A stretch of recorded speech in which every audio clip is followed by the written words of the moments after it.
আমার গার্লফ্রেন্ডের সৎমা নিজের পরকীয়া প্রেমের দোষ থাকতে আমার গার্লফ্রেন্ডকে কিডন্যাপ করিয়েছে। একটু আগে আমি রাস্তা দিয়ে হেঁটে যাচ্ছি, এমন সময় পেছন থেকে আমার বন্ধু সাজিদ আমাকে ডাক দিয়ে বলল, ওই রনি দাঁড়া, তোর সাথে কথা আছে। কথাটা শুনে আমি পেছনে ফিরে তাকালাম আর বললাম, কি রে, কি হয়েছে? সাজিদ বলল, তোর গার্লফ্রেন্ডকে কে বা কারা জানি তুলে নিয়ে গিয়েছে। আমি অনেক আটকানোর চেষ্টা করেছি কিন্তু পারিনি। কথাটা শুনে সবার আগে আমার সন্দেহ হলো ওর সৎমায়ের উপর। কেনই বা ওর সৎমায়ের উপর সন্দেহ হয়েছে তা আপনারা পরেই বুঝতে পারবেন। কিডন্যাপের কথা শুনে মনে হচ্ছে আমার পায়ের নিচের মাটি সরে যাচ্ছে, কারণ এই পৃথিবীতে আমার গার্লফ্রেন্ড অনেক অসহায়। মেয়েটাকে এই দুনিয়াতে বোঝার মতো শুধু আমি আছি, কারণ আমার গার্লফ্রেন্ড কথা বলতে পারে না, সে হলো বোবা। ওর নাম হচ্ছে রিয়া। রিয়াকে আমি অনেক ভালোবাসি, বলতে পারেন নিজের জীবনের থেকেও অনেকটা বেশি। এই পৃথিবীতে আমি ছাড়া ওর আপন বলতে কেউ নেই, যে কিনা তাকে নিঃস্বার্থভাবে ভালোবাসে, নিঃস্বার্থভাবে পাশে থাকে। রিয়ার মাও এই দুনিয়াতে বেঁচে নেই, যে আছে সে হলো রিয়ার সৎমা। যখন ওর মা মারা যায়, রিয়ার বাবা দ্বিতীয় বিয়ে করে নেয় আর ওর বাবা প্রবাসে থাকে, এজন্য বাবার ভালোবাসা থেকে বঞ্চিত। মাঝে মাঝে আমাকে জড়িয়ে ধরে কান্না করে, একটু সুখ পেত আমাকে বুকে জড়িয়ে নিয়ে ওর দুঃখের কথাগুলো শেয়ার করে। সৎ মায়ের অত্যাচারে আর অবহেলায় দিন শেষে মেয়েটা শুধু একটু সুখের আশায় আমার কাছে আসতো। আমার কাছে তার সকল সুখ দুঃখের কথা শেয়ার করত আর বলতো, আমাকে নিজের কাছে নিয়ে যাও না, সারা জীবন তুমি আমাকে আগলে রাখো প্লিজ। আমার ওইখানে দম বন্ধ হয়ে আসে। আপনারা হয়তো ভাবছেন বোবা মেয়ে কিভাবে কথা বলছে, আসলে আমি ওর প্রতিটা ইশারা বুঝতে পারতাম। প্রথম দিকে একটু কষ্ট হতো, কিন্তু আস্তে আস্তে অভ্যাস হয়ে গেছে। ভালোবাসা বলতেও তো একটা কথা আছে, তাই না? সাজিদকে বললাম, আচ্ছা তুই যা, তোর সাথে পরে কথা হবে। এটা বলেই আমি চলে গেলাম। হঠাৎ করে মাথায় এলো রিয়ার সৎমা হয়তো কিছু জানে। রিয়াদের বাসার সামনে গিয়ে কলিং বেল বাজাতে রিয়ার সৎমা দরজাটা খুলে দিল। গিয়ে দেখি ওর সৎমা পায়ের উপর পা তুলে কার সাথে যেন ফোনে হেসে হেসে কথা বলছে। আমাকে দেখে ফোন কেটে দিয়ে বলল, কি রে আমার মেয়ের নাগর, এখানে কি করিস? রিয়ার আম্মুর কথা শুনে আমি সরাসরি বললাম, রিয়া কোথায়? রিয়ার সৎমা বলল, রিয়া কোথায় আমি কি বলবো, আর ও তো সবসময় তোর সাথেই থাকে, আমাকে কেন জিজ্ঞেস করিস? আমি বললাম, ওকে কে বা কারা কিডন্যাপ করে নিয়ে গেছে, আপনি কিছু জানেন না? আমার কথা শুনে রিয়ার আম্মু অন্যদিকে মুখ ফিরিয়ে বলল, আমি কিছু জানি না, আর কিডন্যাপ করেছে ভালো করেছে, ওর মতো মেয়ে বেঁচে থাকার চেয়ে মরে যাওয়াই ভালো। আমি বললাম, যদি আমার রিয়ার কিছু হয় আপনাকে কিন্তু ছাড়বো না আমি, এই বলে দিলাম। রিয়ার সৎমা বলল, তুই বুঝি আমাকে হুমকি দেস? আমি বললাম, আগে ওকে খুঁজে পাই, পরে দেখেন আপনার কি করি। রিয়ার জন্য রাতে পরকীয়া প্রেমিককে নিয়ে আসতে পারেন না, তাই তো? মনে করেন আমি আপনার সম্পর্কে কিছু জানি না, আমি খুব ভালো করে বুঝিয়ে দিব যদি রিয়ার কিছু হয়। এখন আসি শাশুড়ি আম্মা। এই কথা বলে ওদের বাসা থেকে বের হয়ে গেলাম। সারাদিনে অনেক জায়গায় ওকে খুঁজেছি, কিন্তু কোথাও পাই নাই। এখন শুধু কান্না ছাড়া আমার কোনো উপায় নেই। পৃথিবীতে এত এত মেয়ে থাকতে ওকে কেন তুলে নিয়ে গেল? ও বোবা একটা মেয়ে, কথা বলতে পারে না, নাকি ওকে টার্গেট করা হয়েছে? রিয়াকে খুঁজে না পেয়ে আবার বাড়িতে চলে গেলাম। বারান্দায় বসে বসে কান্না করছি। তখন আম্মু আমার সামনে এসে বলল, কি রে বাবা, খুঁজে পেলি মেয়েটাকে? আমি কান্না করে বললাম, আম্মু ওকে ছাড়া আমি কিভাবে থাকবো, আর ওর যদি কিছু হয়ে যায় আমি নিজেকে কিভাবে ক্ষমা করব বলো? ও সবসময় বলতো, আমি তো কথা বলতে পারি না, যদি কোনোদিন আমার কিছু হয়ে যায় তুমি থাকতে পারবে তো? আম্মু ওকে আমার কাছে ফিরিয়ে দাও না, বাবাকে বলো না একটু খুঁজে দেখতে। আম্মু আমার মাথায় হাত দিয়ে বলল, শান্ত হ বাবা, আমি তোর বাবাকে বলছি, উনি বের হয়েছে। আর আমার মনে হয় রিয়ার কারোর সাথে শত্রুতা নেই, তাহলে তুলে নিবেই বা কারা? আমি বললাম, যে মেয়ে কথা বলতে পারে না তার আবার কার সাথে শত্রুতা থাকবে আম্মু? ও আমাকে আগেই বলেছিল আমার মায়ের অত্যাচার আমি আর সহ্য করতে পারছি না, শুধু তোমার মুখের দিকে তাকিয়ে এসব সহ্য করি, না হলে অনেকদিন আগেই মারা যেতাম। দোষ তো আমার আম্মু, আমি কেন ওকে বিয়ে করি নাই? আমি ওকে বলেছি আমার ছোট বোনের বিয়ে হলেই তোমাকে আমি বিয়ে করে নিব, কিন্তু কে জানতো এমন হবে? আম্মু আমার মাথায় হাত দিয়ে বলল, বাবা বসে থেকে কান্না করলে কি হবে, যা তুই গিয়ে একটু খুঁজে দেখ মেয়েটাকে পাস কিনা, না হলে থানায় যা, গিয়ে পুলিশের সাথে কথা বল, এভাবে বসে থাকলে কোনো কিছু সমাধান হবে না। আম্মুর কথা শুনে আবার বাসা থেকে বের হলাম। সাজিদকে কল দিলাম, ফোন রিসিভ করে বলল, বন্ধু আমরা সবাই খুঁজতেছি কিন্তু কোথাও পাচ্ছি না। আমি বললাম, সাজিদ তুই কিভাবে জানিস রিয়াকে কিডন্যাপ করা হয়েছে? সাজিদ বলল, আমি তখন দোকানে বসে চা খাচ্ছিলাম, আর রিয়া কি জানি কিনতে এসেছিল দোকানে। আমি শুধু হাত দিয়ে ইশারা করে ভালো মন্দ জিজ্ঞেস করেছি, কিন্তু রিয়া একটু দূরে যেতেই একটা প্রাইভেট কার এসে ওকে তুলে নিয়ে গেল। বিশ্বাস কর বন্ধু, আমি গাড়ির পেছনে দৌড়াতে দৌড়াতে একসময় রাস্তায় পড়ে গেছি, কিন্তু ওকে আমি বাঁচাতে পারলাম না, মাফ করে দিস আমাকে। সাজিদের কথা শুনে কল কেটে দিলাম। আমার রিয়া তো কারোর সাথে কোনোদিন খারাপ ব্যবহার বা খারাপ কিছু করে নাই, তাহলে ওকে তুলে নিয়ে গেল কারা? মাথায় কিছুই ঢুকছে না। রাস্তায় রাস্তায় ঘুরে বেড়াচ্ছি, অনেক জায়গায় সারাদিন খুঁজলাম, খুঁজতে খুঁজতে বিকাল হয়ে গেল। শেষে কোনো উপায় না পেয়ে থানায় যেতে লাগলাম। হঠাৎ দেখি ফোনটা বাজতেছে। ফোন রিসিভ করতেই ওপাশ থেকে অন্যদিকে আমার বন্ধু অনেক বলল, রনি ফোনের ক্যামেরা অন করতো। আমি বললাম, বন্ধু রিয়াকে খুঁজে পাচ্ছি না, এমনিই মন খারাপ, পরে কথা হবে, এখন ফোন রাখি। অনেক বলল, আরে শোন তো একবার, আগে ফোনের ক্যামেরা অন কর, তোর সাথে অনেক কথা আছে আমার। অনেকের কথা মতো ফোনের ক্যামেরা অন করলাম, আর ক্যামেরা অন করে দেখি রিয়াকে একটা চেয়ারের সাথে বেঁধে রেখেছে, আর ওর চোখ থেকে পানি পড়ছে। রিয়াকে দেখে আমি কথা বলার মতো ভাষা হারিয়ে ফেলেছি। মেয়েটা কোনো কথা বলতে পারছে না, কিভাবে কান্না করছে। ওর কান্না দেখে আমার কলিজা ফেটে যাচ্ছে। আমি অনিকের দিকে তাকিয়ে বললাম, কেন এমন করলি? আমি তোর সাথে কি এমন অপরাধ করেছি যে আজকে তুই আমার সাথে এমন করতেছিস? অনিক আমার কথা শুনে হাসতে হাসতে বলল, তোর সাথে আমার আবার কিসের শত্রুতা? তবে ওই যে কথায় আছে না, লোভে পড়লে মানুষ সবকিছু করে, বলতে পারিস আমারও একটু লোভ হয়েছে। আমি বললাম, অনিক তুই ওকে ছেড়ে দে, এর বিনিময়ে তুই যা চাইবি আমি তোকে তাই দিব। আমার হাতের আইফোনটা তোকে দিয়ে দিব, প্লিজ তুই ওকে ছেড়ে দে। অনিক বলল, শোন, যদি আমার কথা মানিস তাহলে ওকে আমি ছেড়ে দিব। আমি বললাম, বল আমাকে কি করতে হবে? তুই যা বলবি আমি তাই করব, প্লিজ তাও তুই ওকে ছেড়ে দে। ও বোবা একটা মেয়ে, কথা বলতে পারে না। অনিক বলল, আরে ওর কথা রাখ বেটা, আমি কি বলি ওইটা শোন। তুই এখন আমাদের বাড়ির রাস্তার মোড়ে যাবি, গিয়ে দেখ আমার বোন ওখানে দাঁড়িয়ে আছে, ওর কাছে তুই তোর ফোনটা দিয়ে দে, এরপর দেখছি রিয়ার সাথে কি করা যায়। আমি বললাম, তুই যা বলবি আমি তাই করব, তুই প্লিজ ওকে ছেড়ে দে, তুই রিয়াকে ছেড়ে দে। আমি নিষিদ্ধ পল্লী থেকে যে মেয়েটা প্রথম আজকে এসেছে আমি ওকে এনে দিব তোর কাছে। বল তোর কয়টা মেয়ে লাগবে, আমি এনে দিব নিষিদ্ধ পল্লী থেকে, তাও তুই ওকে ছেড়ে দে প্লিজ। ও মরে যাবে ওর সাথে এমন কিছু করলে। অনিক বলল, কে মরবে আর কে বাঁচবে এটা দেখে আমি কি করব? যার প্রতি লোভ লেগেছে তাকে লাগবে আমার, অন্য কাউকে দিয়ে আমি কি করব? আমি বললাম, প্লিজ তুই ওকে ছেড়ে দে, আমি যত টাকা লাগে দিব তোকে। অনিক বলল, আরে বেডা আমার বোন একটু পর চলে যাবে, তাড়াতাড়ি যা, দৌড়ে দৌড়ে যাবি। আর এসব শুনে আমি কি করব? তোর কথা তুই রাখ। অনিকের কথা শুনে আমি পাগলের মতো দৌড়াতে শুরু করলাম। ওদের বাড়ির রাস্তার মোড়ে দেখি ওর বোন দাঁড়িয়ে আছে, ওর সাথে 3 জন বান্ধবী আছে। ওর বোনের কাছে ফোনটা দিতেই ফোনটা নিয়ে চলে গেল, একবার আমার মুখের দিকে পর্যন্ত তাকায় নাই। আগে কত ভাইয়া ভাইয়া বলে ডাকতো, মানুষ ঠিকই বলে, বিপদে পড়লে বন্ধু চেনা যায়। আমি তাড়াতাড়ি বাটন ফোনটা বের করে অনিকের নাম্বারে কল দিলাম। অনিক ফোন রিসিভ করে বলল, আমার কথা শোনার জন্য ধন্যবাদ, আর তোর গার্লফ্রেন্ডের উপর আমার অনেক দিনের নজর ছিল, ওকে একবার পেতে আমি কত কিছু করেছি, আজকে কিভাবে আমি ওকে ছেড়ে দিব বল? আমার সাথে আরো 2 জন আছে, ওরাও খুব কষ্ট করেছে, তুই আমার কথা শুনেছিস, আমি আমার কাজ শেষ করে তোকে ঠিকানা দিয়ে দিব, পরে চলে আসবি, ঠিক আছে? এখন ফোন রাখি। এই কথা বলে অনেক কল কেটে দিল। আমি ধপ করে মাটিতে পড়ে গেলাম। যার জন্য এত কিছু করলাম আজকে আমি তাকে বাঁচাতে পারছি না। আমার নিজের বন্ধু আজকে ওর ইজ্জতের উপর হাত দিল, বুক ফেটে কান্না পাচ্ছে। ওইদিকে রিয়া হয়তো ভাবছে আমি ওকে বাঁচিয়ে নিব, কিন্তু আমি পারলাম না ওকে বাঁচাতে। অর্ধেক জ্ঞান হারিয়ে রাস্তায় পড়ে আছি। কয়েকটা ছেলে এসে আমার মাথায় পানি দিচ্ছে। ছেলেগুলো আমাকে ধরে বাসায় নিয়ে গেল আর বলছে, ভাই তুমি সুস্থ আছো তো? তোমার কিছু হয় নাই তো আবার? আমি কোনো কথা বলতে পারছি না, শুধু চুপচাপ তাকিয়ে আছি। জীবনে যাকে একটু পাওয়ার ছিল আজকে সবকিছু হারিয়ে ফেলেছি মনে হচ্ছে। বাসার কাছাকাছি যেতেই আম্মু আমাকে দেখে দৌড়ে বের হলো। আম্মু আমাকে দেখে কান্না করে বলছে, বাবা তোর এই অবস্থা হলো কি করে? কি হয়েছে তোর? আমি শুধু আম্মুর দিকে তাকিয়ে আছি, কোনো কথা বলছি না, শুধু চোখ দিয়ে টপ টপ করে পানি পড়ছে। আম্মু হয়তো কিছুটা বুঝতে পেরেছে আমি কেন এমন করছি, এজন্য আম্মু আমাকে ধরে বাসার ভেতরে নিয়ে গেল। উপরে ফ্যান চলছে, তাও টেনশনে শরীর ভিজে যাচ্ছে আমার। অনেকক্ষণ পর হঠাৎ একটা মেসেজ এলো। মেসেজ অন করে দেখি একটা ঠিকানা দেওয়া। সবকিছু ফেলে বাসা থেকে বের হয়ে দৌড়াতে শুরু করলাম। আম্মু পেছন থেকে চিৎকার করে বলল, বাবা তোর শরীর ভালো না, এখন আবার কোথায় যাস দৌড়ে? অনিকের দেওয়া ঠিকানা অনুযায়ী চলে গেলাম। একটা ভাঙা ঘর দেখা যাচ্ছে, তাড়াতাড়ি ঘরের ভেতরে ঢুকে গেলাম। সামনে তাকিয়ে দেখি রিয়া মাটিতে উলঙ্গ অবস্থায় পড়ে আছে, আর ওর অর্ধেক শরীর রক্তে লাল হয়ে আছে। দৌড়ে রিয়ার কাছে চলে গেলাম, আমি ওকে টান দিয়ে কোলে নিলাম। রিয়া আমার চোখের দিকে তাকিয়ে কান্না করছে, আর ওর শরীরের প্রতিটা নখের আঁচড় দিয়ে রক্ত বের হচ্ছে। চোখের ভাষায় বলছে, আমাকে ফেলে চলে যাও, আমার এখন কিছুই নাই তোমাকে দেওয়ার মতো, আমার এখন মরে যেতে ইচ্ছা করছে। তোমার বন্ধু আমার সাথে কেন এমন করলো? ও তো তোমার বন্ধু ছিল, আমি ওকে বিশ্বাস করতাম আর ও এমন করলো। পাশ থেকে রিয়ার কাপড় নিয়ে ওগুলো পরিয়ে দিলাম। রক্তে আমার শরীর প্রায় লাল হয়ে আসছে। রিয়া রিয়া ইশারা দিয়ে বলল, আমি হয়তো আর বেশিক্ষণ বাঁচব না। ওরা আমার শরীরে নখ দিয়ে আছড়ে কি করেছে দেখো। হঠাৎ বাহিরে গাড়ির শব্দ শুনতে পেলাম। তাড়াতাড়ি রিয়াকে নিয়ে বাহিরে গেলাম। গিয়ে দেখি বাবা এসেছে। রিয়াকে গাড়িতে তোলার পর বাবা বলল, কারা ওর এই অবস্থা করেছে। বাবার কথা শুনে আমি কিছুই বললাম না, শুধু রিয়ার হাত ধরে ওর দিকে তাকিয়ে আছি।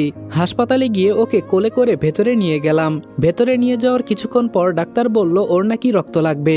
আমাদের কারো রক্তের সাথে ওর রক্তের মিল নেই। শেষে আমার বাবার রক্তের সাথে মিল পেয়েছে। বাবার কাছ থেকে রক্ত নিয়ে আমাদের সবাইকে বের করে দিল। ডাক্তার আমাদের বলল, আপনারা বাইরে থাকেন, আমরা দেখছি।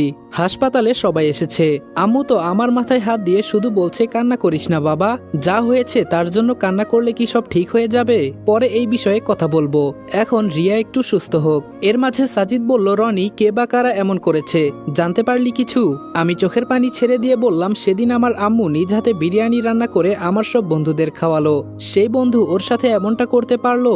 অনেককে আমি কতটা বিশ্বাস করতাম। আর ও আমার কথা শুনেই সাজিদ কাকে যেন কল দিয়ে বলল অনিকের খোঁজ নিতে, আর ওকে যদি কোথাও খুঁজে পায় তাহলে যেন আটকে রাখে। আম্মু এবার আমায় বলতে লাগলো, ছি, তোর বন্ধু এটা তোর সাথে করতে পারলো? তুই না খুব করে বলতি তোর সব বন্ধু নাকি খুব ভালো। আমি কিছু বলবো তার আগেই সাজিদ বলল, আন্টি, আমি কসম করে বলছি, ওকে আমি ছাড়বো না। কুত্তার মতো মারবো আমি ওকে। যে বন্ধু আমাদের ভাবির উপর থেকে নজর সরাতে পারে নাই, সে যে আমার বউয়ের উপর হাত দিবে না এর কোনো বিশ্বাস নাই। তবে আন্টি, একটা জায়গায় কষ্ট লাগে, রিয়া প্রতিবন্ধী একটা মেয়ে। রিয়ার এই দুর্বলতার সুযোগ অনেক নিয়েছে। ছাড়বো না আমি ওকে। আমি শুধু আম্মুর কোলে শুয়ে কান্না করছি, কেন অনেক আমার সাথে এমনটা করলো? আমি কি ক্ষতি করেছিলাম ওর? কিছুক্ষণ পর ডাক্তার ভেতরে থেকে বের হলো। ডাক্তার বের হতেই আমি এগিয়ে গেলাম। ডাক্তার আমাকে দেখে বলল, মেয়ে আপনার কি হয়? আমি বললাম, জি, আমার হবু বউ। ডক্টর বলল, আজকে বলতে কষ্ট হচ্ছে যে এই মেয়ের সাথে যা কিছু হয়েছে সেটা খুব অন্যায় হয়েছে। আমরা আমাদের মতো চেষ্টা করেছি। তবে একটা কথা বলি, যত পারেন ওর দিকে নজর রাখেন, আর যে ওর সাথে এমন করেছে ওকে ধরে থানায় দেন। আমি বললাম, জি স্যার, আপনাকে বলতে হবে না। এখন আমি কি ওকে নিয়ে যেতে পারি? ডক্টর বলল, নিয়ে যাবেন? ঠিক আছে, নিয়ে যান। যদি কোনো সমস্যা হয় আমাকে জানাবেন, ঠিক আছে? আমি বললাম, হুম। ডাক্তারের কথা শুনে রিয়াকে নিয়ে বাসার উদ্দেশ্যে রওনা দিলাম। বাসায় যাওয়ার পর আম্মু বলল, রনি, ওকে আমি আমার রুমে নিয়ে যাই। আমি বললাম, না আম্মু, এখন তোমার রুমে নিয়ে যেতে হবে না, আমি ওকে আমার রুমে নিয়ে যাই, রাতে ও তোমার সাথে থাকবে। রিয়াকে আমি আমার রুমে নিয়ে যেতেই আমার বন্ধুরা সবাই আসলো ওকে দেখতে। সাজিদ এসে বলল, রনি, কাজ তো একটা হয়ে গেছে। আমি বললাম, কি হয়েছে বল শুনি। সাজিদ বলল, বাহিরে মানুষ বলে বেড়াচ্ছে যে চেয়ারম্যানের ছেলের হবু বউকে কারা যেন তুলে নিয়ে গিয়েছিল। বুঝলাম না বাহিরের মানুষ কিভাবে এই কথা জানলো। আমি বললাম, এসব কথা বাদ দে, মানুষের কথা শুনে আমি কি করব? আর অনিকের কোনো খবর পেলি? সাজিদ বলল, না, ওকে কোথাও পাই নাই, পরিবার নিয়ে কোথায় যেন পালিয়ে গেছে। আমি বললাম, পরিবার নিয়ে পালিয়ে গেছে তাই না? আগে রিয়া একটু সুস্থ হোক, পরে আমি ওকে দেখে নিব। রিয়াকে দেখে সবাই চলে যাওয়ার পর আমি রিয়ার মাথার কাছে গিয়ে বসলাম। রিয়া চুপচাপ শুয়ে শুয়ে কি জানি চিন্তা করছিল। আমি ওর হাতে ফোনটা দিয়ে বললাম, আমি যা যা বলবো সবগুলো প্রশ্নের উত্তর দিবে, ঠিক আছে? আমি রিয়াকে বললাম, এখন কেমন লাগছে তোমার? রিয়া মোবাইলে টাইপিং করে বলল, আমার এখন একটা জিনিস বাকি আছে, আর সেটা হলো আমার মৃত্যু। আমি রিয়ার মাথায় হাত দিয়ে বললাম, এভাবে বলতে নেই, তুমি মরলে আমি কি নিয়ে বাঁচবো বলো? আর এই নিয়ে কোনো চিন্তা করো না, এখন থেকে আমি তোমার পাশে আছি, আমি তোমাকে এখন আর কখনো একা হতে দিব না। রিয়া বলল, আমার কাছে এখন কিছুই নাই আপনাকে দেওয়ার মতো, খুব ইচ্ছে ছিল আপনাকে নিয়ে সংসার করব, আপনাকে ভালোবেসে আপনার বুকে মাথা রেখে ঘুমাবো, কিন্তু আপনার বন্ধু সেটা হতে দিল না। আমি ওর কাছে আমার জীবনটা পর্যন্ত ভিক্ষা চেয়েছিলাম, কিন্তু ও আমাকে ছাড়লো না। আমি বললাম, এসব নিয়ে এখন আর কোনো কথা বলবে না, আর ওকে আমার দেখার আছে, ও তোমার পা ধরে মাফ চাইবে, তুমি দেখে নিও। রিয়া এবার ইশারা করে বলল, আমার খুব ঘুম পেয়েছে, আমি একটু ঘুমাই। আমি রিয়ার কপালে চুমু দিয়ে বললাম, ঠিক আছে, তুমি ঘুমাও। আমি রিয়াকে রুমে রেখে বাহিরে বের হলাম। বাহিরে যেতেই আম্মু বলল, রনি, টেবিলে বসে আগে খেয়ে নে, আর রিয়ার কি খবর? আমি বললাম, এই তো আম্মু, এখন মোটামুটি একটু ঠিক আছে। ও হ্যাঁ, একটা কথা বলতে তো আমি ভুলেই গেছি, আমার আম্মু বর্তমানে রানিং চেয়ারম্যান, টেবিলে বসে খাবার খাচ্ছি। তখন ছোট বোন এসে বলল, ভাইয়া, তোর কি মন খারাপ? আমি বললাম, বোন, একটু খারাপ, তবে চিন্তা করিস না, দোয়া কর যেন সবকিছু ঠিকঠাক হয়ে যায়। রাতে আমি রিয়াকে বুঝিয়ে আম্মুর রুমে পাঠিয়ে দিলাম, আর বললাম, সাবধান, কোনো উল্টাপাল্টা কাজ করবে না, আগে তুমি একটু সুস্থ হয়ে নাও, পরে আমি তোমাকে বিয়ে করব। এই কথা বলে আমি রিয়াকে আম্মুর রুমে দিয়ে গেলাম, কিন্তু মাঝরাতে আম্মুর চেঁচামেচিতে আমার ঘুম ভাঙলো। তাড়াতাড়ি দরজা খুলে বের হলাম, তখন দেখি সবাই বারান্দায় দাঁড়িয়ে কান্না করছে। বুঝলাম না বাহিরে আবার কি হয়েছে। আমি তাড়াতাড়ি বারান্দায় গেলাম, গিয়ে দেখি বাহিরে কাঁঠাল গাছে একটা লাশ ঝোলানো আছে, আর সেটা হলো রিয়ার। আমি রিয়ার লাশ দেখে জায়গায় অজ্ঞান হয়ে মাটিতে পড়ে গেলাম। যখন আমার জ্ঞান ফিরল তখন দেখি সাজিদ আমার মাথার কাছে বসা। ও আমার হাত ধরে বলল, দেখ বন্ধু, পাগলামো করিস না, আর আমি তোকে বলেছিলাম ওর দিকে একটু নজর রাখতে, সেটাও তুই পারলি না। আমি উঠে রিয়ার লাশ জড়িয়ে ধরে কান্না করতে লাগলাম। এছাড়া আমার আর কোনো উপায় ছিল না। আমি জানতাম না যে ও আত্মহত্যা করবে। যদি জানতাম তাহলে ওকে আর আম্মুর কাছে ঘুমাতে দিতাম না। আম্মু আমাকে ধরে ভেতরে নিয়ে গেল, আমার হাতে একটা কাগজ দিয়ে বলল, এটা হয়তো তোর জন্য রিয়া লিখে গেছে। তবে আমি ভাবতেও পারি নাই ও এই কাজটা করবে। আমাকে ঘুমে রেখে এই কাজটা যে করবে আমি ভাবতেও পারি নাই এইটা। আম্মুর হাত থেকে কাগজটা নিয়ে পড়তে লাগলাম। প্রথমেই লিখা, আমার প্রিয় ভালোবাসার মানুষ, খুব ইচ্ছা ছিল তোমার বউ হব, লাল শাড়ি পরে তোমার ঘরে যাব, কিন্তু সেই শাড়ির জায়গায় যে গলায় দড়ি দিতে হবে এটা আমি কখনো চিন্তা করি নাই। অনেক ভালোবাসি তোমাকে, এজন্য মৃত্যুর পথ বেছে নিয়েছি। যদি বেঁচে থাকি মানুষ আমাকে এই কথাই বলবে সবসময়। আর তোমার আম্মু সম্মানীয় একজন ব্যক্তি, তবে আমার কথা তুমি আর চিন্তা করো না, মন থেকে মুছে ফেলবে আমার কথা তুমি। আর একটা কথা, নতুন কোনো ভালো মেয়ে দেখে তুমি বিয়ে করে নিবে, এটাই আমার শেষ ইচ্ছা। আমার জন্য কাউকে শাস্তি দিতে হবে না, ভালো থাকো, সুখে থাকো, এটাই আমি দোয়া করি। আমার আত্মহত্যার জন্য আমি দায়ী, এখানে আমি কাউকে দোষ দিতে চাই না। কপালে যা ছিল তাই হয়েছে। রিয়ার চিঠিটা পড়ে কান্না করতে লাগলাম। রিয়া যে আমাকে এভাবে একা ফেলে চলে যাবে সেটা আমি কখনো ভাবতেও পারি নাই। দেখতে দেখতে আজকে 5 দিন হয়ে গেল, এখন আর বাসা থেকে বের হই না। নিজেকে কেমন জানি ঘরের ভেতরে বন্দি বানিয়ে ফেলছি। আজকে সকালে সাজিদ এসে বলল, রনি আজকে কলেজে যাওয়া লাগবে, কলেজে নাকি একটা গুরুত্বপূর্ণ কাজ আছে। আমি বললাম, ভালো লাগছে না সাজিদ। সাজিদ আমাকে জোর করে ধরে বাহিরে নিয়ে গেল আর বলল, এখন কলেজে চল, রাতে অনিকের বাসায় যাব, ওর ঠিকানা আমি পেয়ে গেছি। আমি বললাম, কি বলিস, সত্যি তুই ওর ঠিকানা পেয়েছিস? সাজিদ বলল, আরে হ্যাঁ, বলছি না রাতে তোকে নিয়ে যাব ওর বাসায়, এখন কলেজে চল। আমি বললাম, ঠিক আছে চল। সাজিদকে নিয়ে কলেজে গেলাম। কলেজের মাঠে যেতেই এক বড় ভাই ডাক দিয়ে বলল, রনি এইদিকে আয় তো একটু। বড় ভাইয়ের কথা শুনে আমি তার কাছে গেলাম। বড় ভাই আমাকে দেখে বলল, রনি আমাকে একটা কাজ করে দিবি? আমি বললাম, কি করতে হবে বলেন শুনি। বড় ভাই বলল, তোদের ক্লাসের ইরা আছে না, ওকে একটু প্রপোজ করে দিবি। মনে মনে বললাম, এই মেয়ে তো আগে আমাকে দিনে 5 বার করে প্রপোজ করত, এখন আবার বড় ভাই তার প্রেমে পড়েছে। আমি বললাম, পারবো যদি আমাকে একটা জিনিস মিলিয়ে দিতে পারেন। বড় ভাই বলল, বল তোর কি লাগবে? তোর যা লাগবে আমি দিব, তাও আমার কাজটা করে দে তুই। আমি বললাম, ঠিক আছে আমি করে দিব, তবে আজকে রাতে আপনার পিস্তলটা আমার লাগবে। আমার কথা শুনে বড় ভাই বোকা হয়ে বলল, তুই এটা দিয়ে কি করবি, নাকি কাউকে? আমি বললাম, আরে না, কি যে বলেন না আপনি, আমি তো শুধু একটু ভয় দেখাবো, এর বাহিরে আর কিছু না। বড় ভাই বলল, আচ্ছা ঠিক আছে নিস, এখন আমার কাজটা করে দে। আমি বললাম, আচ্ছা ভাই ঠিক আছে। বড় ভাইয়ের কাছ থেকে যেতেই সাজিদ বলল, কি রে উনি কি বলেছে?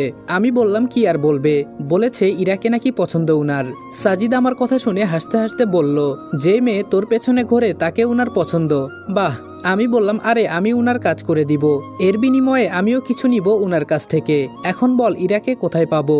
সাজিদ বলল, ওই তো মাঠের বড় গাছের নিচে বসে আড্ডা দিচ্ছে দেখা যায়। আমি বললাম, তাহলে চল যাই। সাজিদ বলল, না বাবা আমি যাব না, তুই যা, এই মেয়েটা খুব বদমাইশ, না জানি আবার আমাকেও প্রেমের প্রস্তাব দিয়ে বসে। আমি বললাম, তাহলে তুই এখানে দাঁড়া, আমি ওর সাথে একটু কথা বলে আসি। সাজিদকে দাঁড় করিয়ে আমি ইরার কাছে যেতে লাগলাম। ইরা দূর থেকে আমাকে দেখে বলল, কি ব্যাপার মশাই, আজকে সূর্য কোন দিক থেকে উঠেছে? আমি বললাম, কেন ইরা, যেদিক থেকে ওঠার কথা সেই দিক থেকেই উঠেছে। ইরা বলল, তোর তো সবকিছু আমি দেখে ফেলেছি। আমি বললাম, তুই আবার কি দেখলি? ইরা বলল, তোর তো চেন খোলা আছে, সবকিছু দেখা যায়। আমি বললাম, আমার সাথে তোর মজা করতে হবে না, আর আমার চেন খোলা নাকি বন্ধ এটা আমি জানি। ইরা বলল, একটু হাসি দে, তোর মুখে হাসি দেখলে আমার খুব ভালো লাগে, তবে আমি খুব দুঃখিত, তোর গার্লফ্রেন্ড। আমি বললাম, প্লিজ এই বিষয়টা বাদ দে, এখন আর মন খারাপ করতে চাই না, ওর জন্য আমি কম করেছি, কিন্তু ও আমাকে একা রেখে চলে গেল। আমি বলেছি যে আমি তোমাকে আবার বিয়ে করব, কিন্তু তাই বলে কি আত্মহত্যা করা লাগে? ইরা বলল, যা হয়েছে হয়েছে, এসব চিন্তা করে এখন আর কি লাভ, বাদ দে। এখন বল, হঠাৎ করে এই লাইলির কাছে কি জন্য আসলি? আমার কথা তো তোর মনেই থাকে না, আমি বললাম এক বড় ভাই নাকি তোকে পছন্দ করে, ওই যে দাঁড়িয়ে আছে উনি বলেছে তোকে প্রপোজ করার জন্য, এজন্য আসছি। ইরা বলল লাথি খাবি তুই? পরের হয়ে কেন কথা বলিস? হ্যাঁ, তুই উনাকে চিনিস? উনি কে? উনার নামে 3টা মামলা আছে, তাও আবার সেগুলো মানুষকে মারার জন্য। আমি বললাম কি বলিস এসব তুই? ইরা বলল আরে হ্যাঁ আমি সত্যি কথা বলছি, তুই বল আমি তোকে ভালোবাসি, তাহলে বিষয়টা দেখব, কিন্তু পরের হয়ে কথা বললে একদম প্যান্ট খুলে ওইটা কেটে দিব কিন্তু। আমি বললাম ধুর তুই বাজে কথা বলবি না, কি সব বলিস মাঝে মাঝে এসব। ইরা দাঁত কেলিয়ে বলল কেন, আমার কথা তোর পছন্দ হয় নাই? আমি বললাম হয়েছে, আমি এখন গেলাম, ক্লাসে আয় পরে কথা হবে। বড় ভাইয়ের সামনে গিয়ে বললাম সরি বড় ভাই, হয়তো হবে না, আর ওর বিয়ে ঠিক করা আছে, আপনি অন্য কাউকে পছন্দ করেন, পরে আমাকে শুধু বলিয়েন, আমি কাজ করে দিবনি। মিথ্যা কথা বললাম, কারণ আমি চাই না ইরার কোনো ক্ষতি হোক। বড় ভাই বলল আচ্ছা কোনো সমস্যা নেই, যাওয়ার সময় আমার কাছ থেকে পিস্তল নিয়ে নিস। ক্লাস শেষ করে মাঠে গিয়ে বললাম সাজিদ আজকে অনিকের পুরো পরিবারকে হত্যা করব, ও আমার মন নিয়ে খেলা করেছে, ওর কারণে আমি রিয়াকে হারিয়েছি, ওকে তো আমি ছাড়বো না, আর তুই শুধু আমাকে ঠিকানা বলে দিস, বাকিটা আমি দেখে নিব। সাজিদ বলল আচ্ছা ঠিক আছে, এখন চল। বড় ভাইয়ের কাছ থেকে পিস্তলটা নিয়ে বাসায় চলে গেলাম। রাতে সাজিদ এসে বলল তো রনি চল গিয়ে দেখি ওরা কি করে। সাজিদকে বললাম আমার সাথে তোর যেতে হবে না, কিন্তু ও আমাকে একা ছাড়তে চায় নাই। এই না হলে বন্ধু। সাজিদ আমাকে নিরিবিলি একটা জায়গায় নিয়ে গেল। এখানে আশেপাশে অনেক বড় বড় জঙ্গল আছে মনে হচ্ছে, তবে এখানে শুধু একটা ঘর আছে। সাজিদ আমাকে ঘর দেখিয়ে বলল এখানেই ওরা থাকে। রাগে আমার পুরো শরীর ফেটে যাচ্ছে, আমার ভেতরে এখন শুধু প্রতিশোধের আগুন জ্বলছে। ধীরে ধীরে দরজার কাছে চলে গেলাম, দরজার কাছে গিয়ে লাথি মেরে দরজা ভেঙে দিলাম। দরজা ভাঙতেই দেখি অনেক ভেতরে বসে মোবাইলে কার সাথে যেন কথা বলছিল। ওকে দেখার সাথে সাথে আমি ওর বুকের মাঝে গুলি করে দিলাম। সাথে সাথে অনেক জোরে একটা চিৎকার দিয়ে মাটিতে লুটিয়ে পড়ল। ওর চিৎকার শুনে ওর বাবা মা ভেতর থেকে দৌড়ে বের হলো। ওর বাবা মাকে দেখে আমার একটুও দয়া হলো না, ওরা এসে কিছু বলবে তার আগে আমি উনাদের গুলি করে দিলাম। আজকে মনটা অনেক হালকা লাগছে। অনিকের মাথার কাছে গিয়ে বললাম কিরে এখন অনেক ভালো লাগছে তাই না, নে এখন মর। এই কথা বলে ওর মাথায় আরেকটা গুলি ঢুকিয়ে দিলাম। 3টা লাশ পড়ে আছে, কিন্তু ওর বোন কোথায়? ওর বোন না আমার আইফোন নিয়েছিল, ও এখন কোথায়? আমি দৌড়ে ভেতরে চলে গেলাম, গিয়ে দেখি অনিকের বোন দরজা বন্ধ করে ভেতরে বসে আছে। আমি দরজা ভেঙে ভেতরে চলে গেলাম। ভেতরে গিয়ে দেখি ওর বোনের সাথে আরেকটা মেয়ে আছে, তবে ওই মেয়েটাকে কেমন যেন একটু অদ্ভুত অদ্ভুত লাগছে। এই মেয়েটা আবার কে? ওকে তো চিনলাম না। অনিকের বোন ভয় পেয়ে বলল ভাইয়া আমাকে মাফ করে দেন, আমি বাঁচতে চাই, প্লিজ মারবেন না আমাকে। এই মেয়ের কথা শুনে আমার রাগ আরো বেশি উঠে গেল। সাথে সাথে ওর বুকে গুলি করে দিলাম। অনিকের বোনের বুকে গুলি করতেই ওর সাথে থাকা মেয়েটা কেমন করে যেন আমার দিকে তাকালো। সাথে সাথে আমি পিস্তল ফেলে 3 হাত দূরে গিয়ে পড়লাম। আমি তাড়াতাড়ি নিচ থেকে উপরে উঠে পিস্তল হাতে নিয়ে ওই মেয়েটার কপাল বরাবর গুলি করে দিলাম। মেয়েটাকে গুলি করে মনে হচ্ছে আমি ভুল করেছি। ঘরের বাইরে থেকে জোরে জোরে কান্নার আওয়াজ আসছে। আর অদ্ভুত বিষয় হলো ওই মেয়েটার হাত মুখ এমনকি চোখ থেকে লাল আলো বের হচ্ছে। সাজিদ আমার হাত ধরে বলল ভাই এই জিনিসটা কি, আর বাহিরে এভাবে কান্না করছে কারা? আমার তো ভয় হচ্ছে, তাড়াতাড়ি এখান থেকে চল তুই। আমি তাড়াতাড়ি বুদ্ধি করে ঘরের ভেতরে আগুন লাগিয়ে বের হয়ে গেলাম। ঘর থেকে বের হয়ে মনে হয় আমরা ভুল করেছি। বের হতে সবকিছু অন্ধকার হয়ে গেল। ঘরের ভেতরে আগুন জ্বলছে, তবে এটা একদম লাল টকটকে, মনে হচ্ছে যেন এগুলো কোনো আগুন নয়, মানুষের রক্ত। আর এত জোরে কে বা কারা কান্না করছে, যার কারণে আমার কান ফেটে যাচ্ছে। হঠাৎ করে মনে হলো যেন আমার পেছনে কেউ দাঁড়িয়ে আছে। পেছনে ফিরে অন্ধকারের ভেতরে গুলি ছুড়ে মারলাম। সাথে সাথে আমাকে কে যেন ধরে উপরে তুলতে লাগলো। আমি শূন্যে ভাসতে লাগলাম, তবে মুখ দিয়ে কোনো কথা বলতে পারছি না। এত উপরে উঠে গেছি যে নিচের কোনো কিছুই দেখা যাচ্ছে না। আর হঠাৎ করে নিচে পড়তে লাগলাম। ভয়ে আমার কলিজা ফেটে যাচ্ছে। আজকে মনে হচ্ছে নিজের মৃত্যু নিজের চোখে দেখতে পারতেছি, কথা বলতেও পারছি না।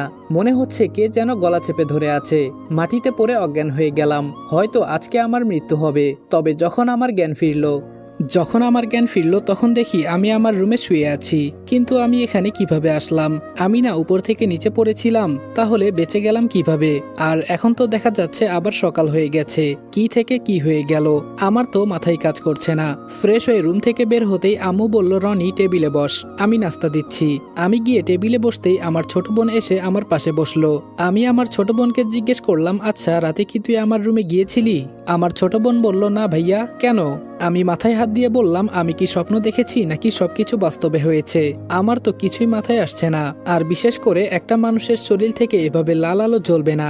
একটা স্বাভাবিক মানুষের এত ক্ষমতা নেই যে আমাকে হাওয়ার উপর শূন্যে তুলে ফেলবে। আমার সাথে কি হচ্ছে এসব? নাস্তা শেষ করে বসে আছি, হঠাৎ সাজিদের কথা মনে হলো। ও তো আমার সাথেই ছিল। ও কি ঠিক আছে? না, এখন সাজিদের বাসায় যাই, গিয়ে দেখি ও ঠিক আছে কিনা। বাইক নিয়ে সরাসরি সাজিদের বাসার সামনে চলে গেলাম। ভেতরে গিয়ে আন্টিকে জিজ্ঞেস করলাম সাজিদ কোথায়। আন্টি বলল, যাও, রুমে আছে, হয়তো এখনো ঘুমাচ্ছে। আন্টির কথা মতো আমি সাজিদের রুমে গেলাম। গিয়ে দেখি ও এখনো ঘুমাচ্ছে। আমি ওকে ঘুম থেকে ডেকে তুলে বললাম, কি রে সাজিদ, রাতে তুই কিভাবে বাসায় আসলি? সাজিদ বলল, কিভাবে আসলাম মানে? আমি তো আমার বাসায় ছিলাম। কেন, কি হয়েছে? আমি বললাম, কি হয়েছে মানে? সত্যি তুই কিছু জানিস না? সাজিদ বলল, কি জানবো? সাজিদ বলল, কি জানবো বলবি তো। আমি বললাম, রাতে না আমরা অনিকের বাসায় গিয়েছিলাম, আর আমরা মিলে। সাজিদ বলল, কি, অনিকের বাসায় গিয়েছিলি তুই? আমাকে বললি না কেন? তার মানে রাতে আমি যা দেখেছি সব আমার স্বপ্ন। আমার তো বিশ্বাস হচ্ছে না, কিভাবে কি হলো? আমি নিজ হাতে অনিককে মেরেছি, কিন্তু এখন আমার সবকিছু মনে আছে, মাগার সাজিদের কিছু মনে নেই। কি হচ্ছে এসব? মাথায় কিছুই আসছে না। আমি কি স্বপ্ন দেখেছি নাকি বাস্তবে অনিককে মেরেছি? আমি বাহিরে গিয়ে সোফায় বসলাম। সাজিদ রুম থেকে ফ্রেশ হয়ে এসে বলল, তো রনি আজকে হঠাৎ করে আমার বাসায় কি মনে করে?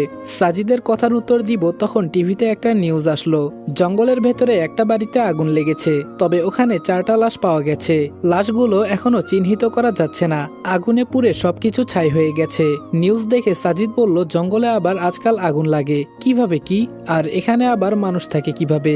আমার তো বিশ্বাসই হচ্ছে না। আমি সাজিদের দিকে তাকিয়ে বললাম, তুই কিছু জানিস না? সাজিদ বলল, কি জানবো আমি, এটা তো বলবি। আমি বললাম, না কিছু না। আমি বুঝতে পারছি না সাজিদ সবকিছু ভুলে গেল কিভাবে। আমার তো মাথায় কাজ করছে না, কিভাবে কি হয়েছে। আমার তো সবকিছুই মনে আছে। হঠাৎ সাজিদ বলল, রনি চল কলেজে যাই, বাসায় বসে কি করব? আমি বললাম, আচ্ছা চল যাই। সাজিদকে নিয়ে আগে আমার বাসায় গেলাম। বাসায় গিয়ে পিস্তলটা আগে ব্যাগের ভেতরে ঢুকিয়ে নিলাম। তবে যাই হোক, ভালোই হয়েছে। অনিকের পুরো পরিবার হত্যা করলাম, কেউ কিছু বলতেও পারবে না। সাজিদের কিছু মনে নাই। আজকে নিজেকে বেশ খুশি খুশি মনে হচ্ছে।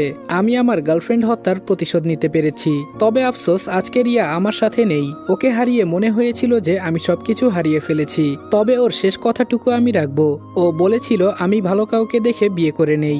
সারা জীবন তো আর একা একা থাকা যাবে না, কাউকে না কাউকে তো বিয়ে করতেই হবে। বিশেষ করে ওকে আমি বিয়ে করতে চেয়েছিলাম, কিন্তু ও নিজে নিজে আত্মহত্যা করেছে। আমি যা চেয়েছিলাম তা আমি পাই নাই, হয়তো এসব আমার কপালে ছিল। সাজিদকে নিয়ে কলেজে চলে গেলাম। কলেজের মাঠে বাইক রেখে ভেতরে যাচ্ছি। সিঁড়ি বেয়ে উপরে উঠতেই একটা মেয়ে কোথায় থেকে এসে যেন আমার উপর পড়লো। নিচে থেকে উঠে মেয়েটার গালে একটা চড় দিয়ে বললাম, এই মেয়ে, দেখে শুনে চলতে পারিস না? এভাবে অন্ধের মতো কেউ হাঁটাচলা করে? বিশ্বাস করেন ভাই, মেয়েটাকে দেখে আমি সত্যিই বোকা হয়ে গেছি। আমার তো মনে হচ্ছে আমি এরকম মেয়ে আগে কোনোদিন দেখি নাই। মেয়েটা অনেক সুন্দর, ওর মুখের কাটিং একদম পারফেক্ট। তবে যাই হোক, আমার এসব দেখে লাভ আছে? মেয়েটা গালে হাত দিয়ে রাগী দৃষ্টিতে আমার দিকে তাকালো। হঠাৎ করে সাজিদ বলল, ছি রনি, ছি, একটা অচেনা মেয়ে তোকে এভাবে চড় দিল? আমি চোখ বড় করে সাজিদের দিকে তাকিয়ে বললাম, আমাকে চড় দিল মানে? হঠাৎ করে এক স্যার এসে বলল, তোমাদের প্রিন্সিপাল স্যার ডাকছে। আর সাজিদ, তুমি ক্লাসে যাও। বুঝলাম না আমি কি এমন করলাম যে প্রিন্সিপাল স্যার আমাকে ডাকছে। আমি তো ওকে একটা চড় দিয়েছি, এর বাহিরে আর কিছু না। মেয়েটা আমার দিকে তাকিয়ে মুচকি মুচকি হাসতে লাগলো। আমি রেগে বললাম, এই মেয়ে, হাসি বন্ধ কর, না হলে কিন্তু দাঁত ভেঙে দিব। মেয়েটা আমার কথা শুনে মুখ বাঁকিয়ে প্রিন্সিপালের রুমের দিকে যেতে লাগলো। ওর পেছনে পেছনে আমিও যেতে লাগলাম। প্রিন্সিপালের রুমে যেতেই স্যার আমাকে বলল, তুমি ওর ওড়না ধরে টান দিয়েছিলে কেন? নতুন কোনো মেয়ে দেখলেই কি মজা করতে ইচ্ছে করে? আর আমার জানা মতে তুমি তো কখনো এমন করো না। আমি তোমার আম্মুকে ভালো করেই চিনি, উনি কতটা ভালো একটা মানুষ। আমি অবাক হয়ে বললাম, কি বলছেন এসব স্যার? আপনার মাথা খারাপ হয়ে গেছে? আর আমি কি করেছি যে এমন করে বলছেন? স্যার বললেন, অপরাধ করে বলছো, কি করলাম? এখন এই মেয়েকে সরি বলো। ঘটনা আর বড় করে লাভ নেই, সরি বলে দেই, কিছু হবে না। আমি স্যারের কথা মতো সরি বলে দিলাম। প্রিন্সিপাল স্যার বলল, দ্বিতীয়বার যেন এই ভুল আর না হয়, যদি এমন কিছু হয় তো খবর আছে, এই বলে দিলাম। প্রিন্সিপাল স্যারের রুম থেকে বের হতেই মেয়েটা ওর ব্যাগটা আমার হাতে দিয়ে দিল, আর আমিও ওটা নিয়ে নিলাম। বুঝলাম না আজকে আমার সাথে এসব কি হচ্ছে। আমি ব্যাগ মেয়েটার হাতে দিয়ে বললাম, আমি কখন আপনার ওড়না ধরে টান দিয়েছি? মেয়েটা হাসি দিয়ে বলল, আমাদের ভেতরে কি হয়েছিল এটা তো তুমি আর আমি জানি, বাহিরের কেউ জানে না। এজন্য আমি যেটা করব মানুষ তাই দেখবে। আমি বললাম, কি সব কথা বলেন, কিছুই তো বুঝতেছি না। মেয়েটা বলল, তুই আমার বোনকে মারার চেষ্টা করেছিস, তোকে আমি এত সহজে ছেড়ে দিব কিভাবে? আমি বললাম, কাকে আবার মারলাম আমি, বলবেন তো? মেয়েটা বলল, ও সরি, আমার নাম বলতে ভুলে গেছি, আমি রিয়া। তোর নাম নিশ্চয়ই রনি? আমি বললাম, আপনি কিভাবে আমার নাম জানেন? মেয়েটা বলল, তোর সম্পর্কে আমি আরো অনেক কিছু জানি, বলবো কি? আমি বললাম, আপনি আজব একটা মেয়ে, বুঝলাম না মাঝে মাঝে কি বলেন। মেয়েটা বলল, এত বুঝতে হবে না, চল ক্লাসে যাই। মেয়েটার সাথে ক্লাসে চলে গেলাম, গিয়ে ওর পাশেই বসলাম। ওর সাথে বসেছি ঠিক আছে, তবে আমার একটু কেমন কেমন লাগছে। রিয়ার শরীরে থেকে আলাদা একটা পারফিউমের গন্ধ আসছে, যেটা আমি আগে হয়তো কারো শরীর থেকে পাই নাই। স্যার বলল, মেয়েটা নাকি এখানে নতুন এসেছে, ওর সাথে আমরা যেন কোনো বেয়াদবি না করি। ক্লাস শেষ করে মাঠে যেতেই পেছন থেকে ইরা এসে বলল, এই রনি শোন, আমি কি বলি। আমি বললাম, বল, কি বলবি? ইরা বলল, এই মেয়েটাকে। আমি বললাম, কোনটা, বলবি তো? ইরা বলল, তুই আজকে যার সাথে বসেছিলি। আমি বললাম, আমি কিভাবে জানবো এই মেয়েটাকে? আমি এত কিছু বলতে পারবো না। ইরা বলল, তাহলে তুই ওর পাশে বসলি কেন? তুই তো কোনোদিন ক্লাসে কোনো মেয়ের সাথে বসিস না। আমি মাথায় হাত দিয়ে বললাম, ইরা তো ঠিক কথাই বলল, তাহলে আজকে আমার আবার কি হয়েছে?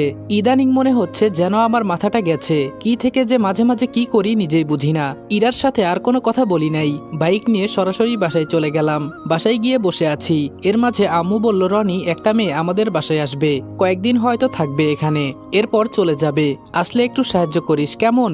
আমি একটু বাহিরে গেলাম, আর তোর বোন স্কুলে আছে। আমি বললাম, কিন্তু আম্মু, মেয়েটাকে? আম্মু বলল, এত কিছু তোর জানতে হবে না, আমি যেটা বললাম সেটা কর। এই কথা বলে আম্মু বাসা থেকে বের হয়ে গেল। আমি বসে বসে মোবাইলে গেম খেলছি, তখন বাহিরে গাড়ির শব্দ শুনলাম।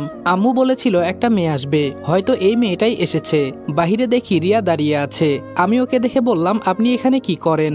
আর আম্মু কি আপনার কথাই বলে গেল? রিয়া বলল, এখন এত কথা বলো না, আমার জিনিসপত্র সবকিছু রুমে নিয়ে আসো। আমি ভেতরে গেলাম। আমি বললাম, হ্যাঁ, আমার ঠেকা পড়েছে, আপনার জিনিসপত্র আমি কেন নিব? রিয়া হাত দিয়ে ইশারা করতেই আমি গাড়ি থেকে সবকিছু নামাতে লাগলাম। সবকিছু ভেতরে নিয়ে যেতেই আমি বোকা হয়ে গেলাম। তাহলে এতক্ষণ কি আমি রিয়ার সব জিনিসপত্র নিয়ে আসছি? আজব একটা মেয়ে। আর আমার কি হয়েছিল?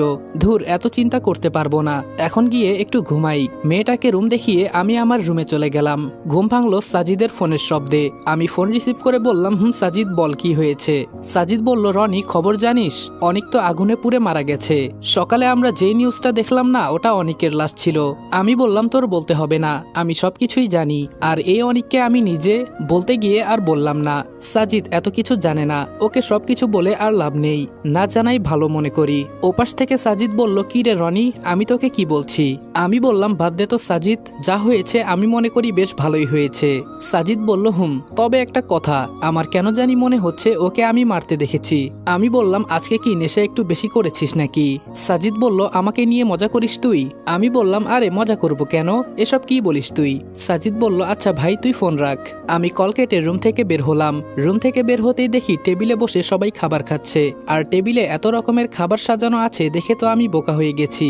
আম্মু আমাকে দেখে বলল, বাবা বস এখানে, দেখ রিয়া আজকে আমাদের জন্য কত কিছু রান্না করেছে, আমাদের তো বিশ্বাস হচ্ছে না এই মেয়ে এত কিছু রান্না করতে পারে। আম্মু আমাকে টেনে উনার পাশে বসালেন। খেয়ে দেখলাম সবকিছু মোটামুটি ভালোই হয়েছে, কিন্তু আমার বিশ্বাস হচ্ছে না এই মেয়ে এত কিছু কিভাবে রান্না করতে পারে। তবে আমার কেন জানি মনে হচ্ছে ও কোনো সাধারণ মেয়ে না, হয়তো এখানে কোনো একটা রহস্য আছে।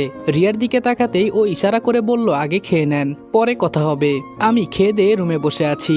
রাতে রিয়া আমার রুমে এসে বলল, কি মিস্টার, কি করেন? আমি বললাম, এই তো বসে আছি। কেন? রিয়া বলল, আমার সাথে এক জায়গায় যাবেন? আমি বললাম, এখন আবার আপনি কোথায় যাবেন? রিয়া বলল, যাব কোনো এক জায়গায়, আপনি যাবেন নাকি ওইটা বলেন। আমি বললাম, না বাবা, আমি যাব না, আপনার দরকার থাকলে আপনি একা একা যান। রিয়া বলল, প্লিজ আসেন না, যাবো আর আসবো। রিয়ার দিকে তাকিয়ে আমার কেন জানি একটু মায়া লাগলো। বললাম, ঠিক আছে চলেন। রিয়া বলল, আমি এখন কি আপনার হাত ধরতে পারি? আমি বললাম, আপনার সাথে বাহিরে বের হচ্ছি, তাই বলে এই না যে আপনি আমার হাত ধরবেন। রিয়া বলল, আচ্ছা ঠিক আছে বাবা, সরি, এখন চলেন। রিয়ার সাথে বের হতেই রিয়া বলল, আপনি শুধু আমার পেছনে পেছনে আসবেন, কোনো কথা বলবেন না। আমি বললাম, আমরা যাব কোথায় এটা তো বলবেন নাকি? রিয়া বলল, যাব কোনো এক অজানা জায়গায়। কেন, ভয় পান নাকি? আমি বললাম, আপনি একটা মেয়ে, ভয় তো আপনার পাওয়ার কথা, আমি আবার ভয় পাবো কেন? রিয়া বলল, তাই তো, শুনলাম কিছুদিন আগে নাকি আপনার গার্লফ্রেন্ড আত্মহত্যা করে মারা গেছে। আমি বললাম, এসব নিয়ে কোনো কথা না বললে আমি খুশি হব। রিয়া বলল, বুঝেছি, মন খারাপ করতেছেন, শুনেন এত মন খারাপ করতে হবে না, যা হয়েছে তা তো হয়েই গেছে, তবে আফসোস এই একটা মেয়ের জন্য আপনি দুইটা পরিবারকে খুন করে ফেললেন। আমি বললাম 2টা পরিবার মানে কি বলছেন এসব? রিয়া বলল, আরে কিছু না, এমনিই বললাম, আসেন তো। আমি বললাম, আপনি আমাকে জঙ্গলের ভেতরে নিয়ে যাচ্ছেন কেন? আর ভেতরে গিয়ে আমি কি করব? রিয়া বলল, কেন ভয় পাচ্ছেন নাকি? আপনাকে একটা জায়গায় নিয়ে যাব, আসেন। আমি রিয়ার কথা শুনে জায়গায় দাঁড়িয়ে গেলাম। আমি বললাম, না, আমি এখন আর সামনে যাব না, আপনি যান ভেতরে। রিয়া হেসে হেসে আমার হাত ধরে বলল, আরে চলেন তো ভেতরে, বলছি না কিছু হবে না। আমি বললাম, আপনাকে আমার সন্দেহ হয়, আপনার সাথে দেখা হয়েছে থেকে আপনি আমার সাথে অদ্ভুত অদ্ভুত আচরণ করছেন। একটা মেয়ের পক্ষে এতগুলো খাবার তৈরি করা সম্ভব না। আর আমি চর দিয়েছি আপনাকে, কিন্তু সাজিদ দেখেছে আপনি আমাকে চর দিয়েছেন। আমি আবার কোন সময় আপনার ওড়না ধরে টান দিলাম? সত্যি করে বলেন তো আপনি কে? রিয়া আমার কথা শুনে হো হো করে হাসতে লাগলো আর বলতে লাগলো, তোর কারণে আমার বোন বিছানায় পড়ে আছে, তুই ভাবলি কি করে তুই বেঁচে যাবি? এই কথা বলতে না বলতেই রিয়া নিজের রূপ পরিবর্তন করে ফেললো। ওর পেছন দিয়ে 2টা ডানা বের হয়ে আসলো। আমি এটা দেখে যে চিৎকার দিব, তখন রিয়া আমার মুখ চেপে ধরে আমাকে বেহুশ করে দিল। আমার শুধু এইটুকু মনে আছে যে রিয়া সাধারণ কোনো মেয়ে না, ও একটা পরী। আর যখন আমার হুঁশ ফিরলো তখন দেখি আমি আজব একটা ঘরের ভেতরে আছি। ঘর বললে ভুল হবে, কি জানি এটা নিজেও বলতে পারছি না। আমার সামনে একটা দানব দাঁড়ানো। ভয়ে তো আমার অবস্থা খারাপ হয়ে গেছে। দানবটা আমার সামনে এসে চোখ লাল করে বলল, তুই আমার মেয়েকে মারতে চেষ্টা করেছিস, তোকে তো আমি ছাড়বো না। হঠাৎ করে রিয়া আমার সামনে দাঁড়িয়ে বলল, বাবা প্লিজ ওকে কিছু করো না। আর ও জানতো না যে ও যাকে মেরেছে সে একজন পরী। আমি অনেকের পরিবারের সাথে যা কিছু করেছিলাম সবকিছু পরী এক এক করে বলে দিল, আর কেন করলাম তাও বলল। পরীর বাবা সবকিছু শুনে বলল, ও যা করেছে এর জন্য ওকে শাস্তি পেতে হবে। আমার মেয়ে যতদিন পর্যন্ত সুস্থ না হবে ততদিন পর্যন্ত ওকে অন্ধকার গুহায় বন্ধ করে রাখা হবে। আমি শুধু এইটুকু বুঝতে পারছি যে রিয়া আমাকে ধরে ওদের রাজ্যে নিয়ে আসছে। রিয়া আমার হাত ধরে একটু সামনে নিয়ে গেল। সামনে যেতেই দেখলাম বড় একটা বিছানা, চারপাশে ফুল দিয়ে সাজানো। আর এর মাঝে আমি যেই অচেনা একটা মেয়েকে গুলি করেছিলাম ও এখানে শোয়া আছে। আর ওর মাথার পাশে রিয়ার আম্মু বসা। রিয়ার মুখের সাথে ওর মায়ের মুখ মিল আছে, এজন্য হয়তো আমি চিনতে পেরেছি। এর মাঝে কয়েকজন দানব এসে আমাকে ধরে ফেললো। আমি শুধু রিয়ার দিকে তাকিয়ে আছি। রিয়া আমাকে ইশারা করে বলল, এখানে আর কিছু করার নেই, আমার বাবা এখানকার রাজা, উনি যাই বলেন তাই হয়। আমি এইটুকু বুঝতে পারছি যে এখানে আমি ইচ্ছে করলেও বাঁচতে পারবো না। দানবগুলো আমাকে ধরে অন্ধকার একটা গুহায় নিয়ে ফেলে দিল। আশেপাশে কিছু দেখা যাচ্ছে না, সবকিছুই অন্ধকার। এখন আমি কি করব কিছুই তো বুঝতে পারছি না। এখানে আসছি থেকে শুধু আতঙ্কে আছি। কখনো চিন্তা করি নাই আমি পরিরাজ্যে এসে যাব। অন্ধকারের মাঝে বসে আছি। হঠাৎ করে একটা আলো আমার দিকে আসতে লাগলো, আর আমি এটা দেখে বুঝে গেছি যে এটা রিয়া। আমি দূর থেকে বললাম, না জেনে একটা ভুল করেছিলাম, আর আজকে সেই ভুলের জন্য আমাকে এখানে নিয়ে এলেন। রিয়া আমার কাছে এসে বলল, তুমি আমাকে চিনলে কিভাবে? আমি বললাম, আপনার শরীরের ঘ্রাণ আমার চেনা হয়ে গেছে, তবে আপনার কাছে আমার একটাই অনুরোধ, আমাকে এখান থেকে নিয়ে যান প্লিজ, আমি অন্ধকারে একা একা থাকতে পারবো না। রিয়া বলল, না এমনটা করা যাবে না, বাবা জানতে পারলে আমাকে একদম মেরে ফেলবে। আমি রিয়ার হাত ধরে বললাম, প্লিজ আমাকে এখান থেকে নিয়ে চলেন, আমাকে আপনার রুমে বন্ধ করে রাখবেন। যখন এখানে দানব আসবে আমাকে দেখার জন্য যে আমি আছি কিনা, তখন আমি এখানে চলে আসব, প্লিজ তাও আমাকে এখান থেকে নিয়ে চলেন। রিয়া বলল, নিয়ে যাব, তবে আমার কথা কিন্তু মানতে হবে। আমি বললাম, আপনি যা বলবেন আমি তাই করব, প্লিজ আমাকে নিয়ে চলেন। রিয়া বলল, আচ্ছা তুমি চোখ বন্ধ করো। রিয়ার কথা শুনে আমি চোখ বন্ধ করে দিলাম। রিয়া আমার হাত ধরলো, পরে কি করেছে আমি জানি না। যখন রিয়া বলল এখন চোখ খুলতে পারো, আমি চোখ খুলে দেখি আমি একটা রুমের ভেতরে আছি। আর এই রুমটা এতটা সুন্দর যে বলার বাহিরে। রুমের সবকিছু এত সুন্দর করে সাজানো দেখে তো আমি মুগ্ধ হয়ে গেছি। রিয়া বলল, কি দেখো এভাবে? আমি বললাম, এটা কি আপনার রুম? রিয়া বলল, হুম। কেন, পছন্দ হয় নাই? আমি বললাম, কি বলেন, পছন্দ হবে না কেন? এত সুন্দর রুম তো আমি আগে কখনো দেখি নাই, আর সুন্দর হবেই বা না কেন, আপনি তো পরী। তবে আপনার বোন পরী জানলে আমি এমন করতাম না। রিয়া বলল, থাক থাক, তোমাকে আর কিছু বলতে হবে না, আমি সবকিছুই জানি। আমার বোন তো মানুষের রূপ নিয়ে ওইখানে ঘুরতে গিয়েছিল, আর তখন তুমি চলে গেলে। তোমাকে মারতে ইচ্ছে করছিল আমার, কিন্তু তোমার মুখের দিকে তাকিয়ে মারতে পারি নাই। আমি বললাম, আপনি চাইলে আমাকে মেরে ফেলতে পারেন, কোনো সমস্যা নেই, মরতে তো একদিন হবেই। রিয়া বলল, এত মরার শখ তোমার? আমি বললাম, আপনার বোনকে আমি গুলি করেছি, সেই হিসেবে আপনি চাইলে আমাকে। রিয়া হাত দিয়ে ইশারা করতেই আমার সামনে কতগুলো খাবার চলে আসলো, আর রিয়া বলল, এত চিন্তা করতে হবে না, আগে খেয়ে নেন, আর আমি জানি আপনি ভুল করেছেন। রিয়ার কথা শুনে আমি খাবার নিয়ে খেতে খেতে বললাম, আপনাকে অনেক অনেক ধন্যবাদ, খুব খিদে পেয়েছে। রিয়া আমার পাশে বসে বলল, আমি জানি তো, আপনাকে কিছু বলতে হবে না। আমি বললাম, আপনি অনেক ভালো, তবে বিশেষ করে আপনি খুব সুন্দরী। আমার কথা শুনে রিয়া একটা হাসি দিল আর বলল, পছন্দ হয় আমাকে? আমি বললাম, কি বলেন, আপনাকে আবার পছন্দ হবে না কার? তবে আপনি যদি মানুষ হতেন তো? রিয়া বলল, বলো শুনি। আমি বললাম, না থাক, বাদ দেন। রিয়া বলল, আরে বলো না। আমি বললাম, আপনাকে বিয়ের প্রস্তাব দিতাম। এই কথা বলতেই হঠাৎ করে দরজা ঠেলে রিয়ার আম্মু ভেতরে ঢুকলো আর ঢুকেই আমাকে দেখে বলল, কি রে রিয়া, তোর বাবা যে বলল? আমি দাঁড়িয়ে রিয়ার আম্মুর সামনে গিয়ে বললাম, আমি থাকতে পারবো না এমন অন্ধকারে, প্লিজ ওর বাবাকে কিছু বলবেন না, আমার সাথে এমন জুলুম করবেন না। আমি কথা দিচ্ছি যে আমি রিয়ার রুম থেকে কখনো বের হব না, আর রিয়া আপনার সাথেই থাকবে। আমি জানতাম না যে ওইটা আপনার মেয়ে ছিল, আমাকে মাফ করে দেন প্লিজ। রিয়ার আম্মু বলল, আমি গেলাম, আর তোর বাবা কিছু বললে আমি দেখে নিব। এই কথা বলে রিয়ার আম্মু চলে গেল। রিয়ার আম্মু যেতে আমি বললাম, অনেক বড় বাঁচা বেঁচে গেলাম। রিয়া বলল, আমার আম্মু খুব ভালো জানেন। আমি বললাম, রিয়া আমাকে একটা হেল্প করবেন? রিয়া বলল, বলেন শুনি, কি করতে হবে? আমি বললাম, আপনাদের এই রাজ্য ঘুরে দেখব, দেখাবেন? রিয়া বলল, বাবা জানতে পারলে আমার 12টা বেজে যাবে। আমি বললাম, আমি জানি আপনি সবকিছু পারবেন, প্লিজ নিয়ে চলেন না। রিয়া বলল, ইস, আপনাকে নিয়ে যে আমি কি বিপদে পড়লাম। এই নেন, এটা পরে নেন, আর মুখ কিন্তু সবসময় ঢেকে রাখবেন, আর সবসময় সাবধান থাকবেন। এখন চলেন। রিয়া আমাকে নিয়ে বের হলো। বাইরে গিয়ে তো আমি পুরোই অবাক হয়ে গেলাম। এই পরিরাজ্য এতটা সুন্দর হতে পারে এটা তো আমার ধারণার বাহিরে ছিল। কিছুটা সামনে গিয়ে বললাম, আপনাদের পরীদের বিয়ে করার মতো অনুমতি আছে কি? রিয়া দাঁড়িয়ে আমার দিকে তাকিয়ে বলল, কেন, কাউকে কি পছন্দ করো নাকি? আমি বললাম, আপনাকে পছন্দ করি। রিয়া বলল, কি? আমি বললাম, এত অবাক হওয়ার কি আছে, ভালো তো লাগতেই পারে, তবে এটা সত্যি যে আমি আপনার প্রেমে পড়েছি। রিয়া বলল, মজা করেন নাকি? আমি রিয়ার হাত ধরে বললাম, মজা করব কেন, আমি সিরিয়াসলি বলছি। রিয়া বলল, আমার হাত ছাড়েন, কেউ দেখলে সমস্যা হবে। আমি বললাম, এমনে তো মরতেই হবে, যদি নিজের মনের কথাগুলো প্রকাশ করতে পারি তাহলে আর মনের ভেতরে কোনো কথা চেপে রাখতে হবে না।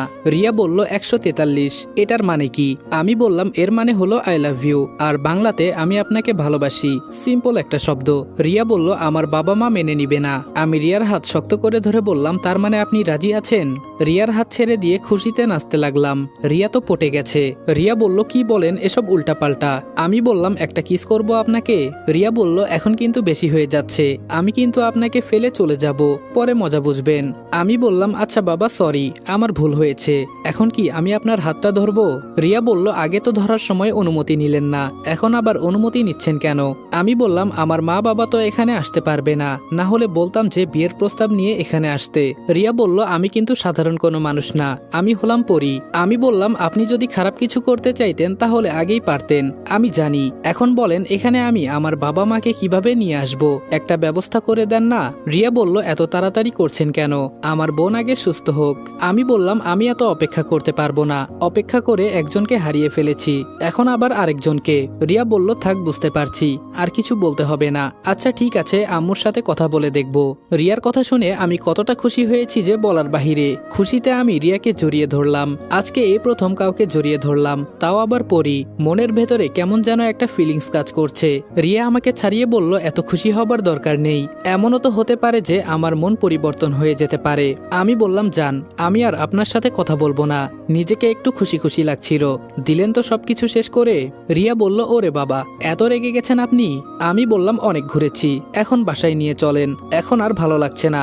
এখন কি আবার চোখ বন্ধ করতে হবে? রিয়া বলল, না সমস্যা নেই, এখন আর আপনাকে চোখ বন্ধ করতে হবে না, আপনি দেখতে পারেন। রিয়া ওর ডানা মেলে আমাকে নিয়ে উঠতে লাগলো। আমি রিয়াকে জড়িয়ে ধরে বললাম, জানেন, ভাবতেও অবাক লাগে যে আমার হবু বউ একজন পরী। রিয়া বলল, হয়েছে, আপনাকে আর কিছু বলতে হবে না। আমি বললাম, আচ্ছা তোমাকে একটা কথা বলবো রিয়া।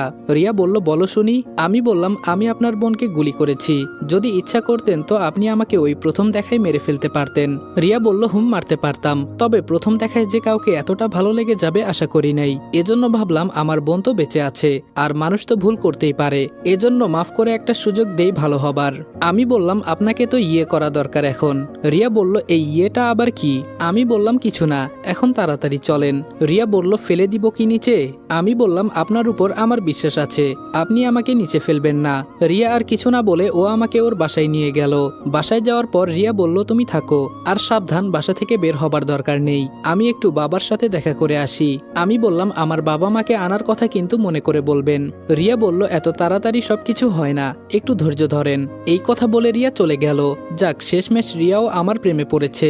আমি তো বিশ্বাস করতেই পারছি না। রিয়ার বিছানায় বসে আনমনে চিন্তা করছি, আসলেই কি রিয়ার বোন বেঁচে আছে নাকি মারা গেছে। যদি ও মারা যায় তাহলে আমি শেষ। পরে রিয়াকে নিয়ে যা একটু স্বপ্ন দেখেছিলাম সব কিন্তু বিফলে চলে যাবে। যাই, ওর বোনকে একটু দেখে আসি, ও কি বেঁচে আছে নাকি মারা গেছে। আমি তো মানুষ, আর এখানে অনেক ধরনের বড় বড় দানব আছে, আমি তো ওদের একটা পায়ের সমানও হব না। এজন্য আমি এত সহজেই কারো নজরে আসছি না। চুপচাপ রিয়ার বোনের কাছে চলে গেলাম। হালার পরীরা এত সুন্দর কিভাবে হতে পারে? ওর বোন তো আবার এত সুন্দর না। মন চায় যারে দেখি তারই বিয়ে করে ফেলি, কিন্তু পছন্দ তো করেছি একজনকে, এজন্য বিয়েও করতে হবে একজনকে। রিয়ার বোনের মুখের কাছে হাত দিয়ে চেক করছি ও কি শ্বাস প্রশ্বাস নিচ্ছে কিনা। ওর বোনের সামনে হাত রেখেছি, এই সময়ে সবকিছু কালো হয়ে গেল, আর লাল একটা আলো এসে আমাকে দূরে ফেলে দিল। হঠাৎ করে মনে হলো আমার বুকের ভেতর দিয়ে কলিজা ছিঁড়ে কিছু একটা বের হয়ে চলে গেছে। আমি বুকে হাত দিয়ে দেখি বুক থেকে রক্ত পড়ছে। আমার সামনে রিয়ার ছোট বোন একটা লম্বা তলোয়ার নিয়ে দাঁড়িয়ে আছে, আর তলোয়ার আমার রক্তে লাল হয়ে আছে। রিয়ার বোন হাসতে হাসতে বলল, আমাকে মারতে এখান পর্যন্ত চলে আসলি, এই নে ধর। এটা বলতেই তলোয়ারটা আবার আমার কলিজা ছিদ্র করে বের হয়ে গেল। আমি মাটিতে পড়ে বুকে হাত দিয়ে জোরে জোরে চিৎকার দিতে লাগলাম। কোথায় থেকে রিয়া এসেই ওর বোনকে দূরে ফেলে দিয়ে আমাকে জড়িয়ে ধরে ওর বোনকে বলল, তুই এটা কি করলি? রিয়ার ছোট বোন বলল, আপু, ও আমাকে মারতে এখানে চলে আসছে, এজন্য আমাকে মারার আগে আমি ওকে মেরে ফেললাম। আগের মতো আমি আর কোনো ভুল করি নাই। রিয়ার ছোট বোনের কথা শুনে আমি আস্তে করে বললাম, বিশ্বাস করো রিয়া, আমি এখানে আসছি শুধু ও বেঁচে আছে নাকি মরে গেছে এটা দেখার জন্য। যদি ওর কিছু হয়ে যায় তাহলে আমাদের বিয়ে হতো না, এজন্য আমি আসছিলাম। আর এসে বলতে খুব কষ্ট হচ্ছে রিয়া, এখানে এসে আমি তোমার প্রেমে পড়েছিলাম, আর সেটা ক্ষণিকের জন্য হবে ভাবতেও পারি নাই। অনেক আশা ছিল তোমাকে বিয়ে করে সংসার করব, কিন্তু এটাও হলো না। আমার গার্লফ্রেন্ড আত্মহত্যা করলো, আর এখন আমি খুব করে আমি তোমার প্রেমে পড়েছিলাম রিয়া। রিয়া আমাকে ছেড়ে ওর বাবার হাত ধরে বলল, বাবা, ওকে প্লিজ তুমি বাঁচিয়ে নাও না, আমি ওকে ভালোবাসি, পছন্দ করি আমি ওকে, কিন্তু তোমার ছোট মেয়ে সবকিছু শেষ করে দিল। রিয়ার বাবা মাথা নিচু করে বলল, আমাদের ভেতরে এমন কিছু হলে বাঁচানো সম্ভব, তবে ওকে বাঁচানো আমাদের কারো পক্ষেই সম্ভব না, ওর অবস্থা খুবই খারাপ, বাঁচার কোনো সম্ভাবনা নেই। রিয়া দৌড়ে ওর মায়ের কাছে চলে গেল, ওর মাও একই কথা বলল। শেষে রিয়া আমাকে জড়িয়ে ধরে বলল, আমার কপাল খারাপ, কেন আমি তোমাকে এখানে নিয়ে আসতে গেলাম, আজকে আমার কারণে তোমার এমন হয়েছে। আমি হাসি দিয়ে বললাম, ভালোই হয়েছে, খারাপ কিছু হয় নাই আমার সাথে। নিজের বোবা গার্লফ্রেন্ডকে হারিয়ে তোমার প্রেমে পড়েছিলাম, তবে হয়তো তুমি আমার কপালে ছিলে না। আমার একটা শেষ কথা রাখবে রিয়া? রিয়া শুধু কান্না করছে, কিছুই বলছে না। আমি এবার বলতে শুরু করলাম যে আমাকে আমাদের রাস্তার সামনে ফেলে আসবে, যেন আমার বাবা মা মনে করতে পারে আমি গাড়ি অ্যাক্সিডেন্ট করে মারা গেছি।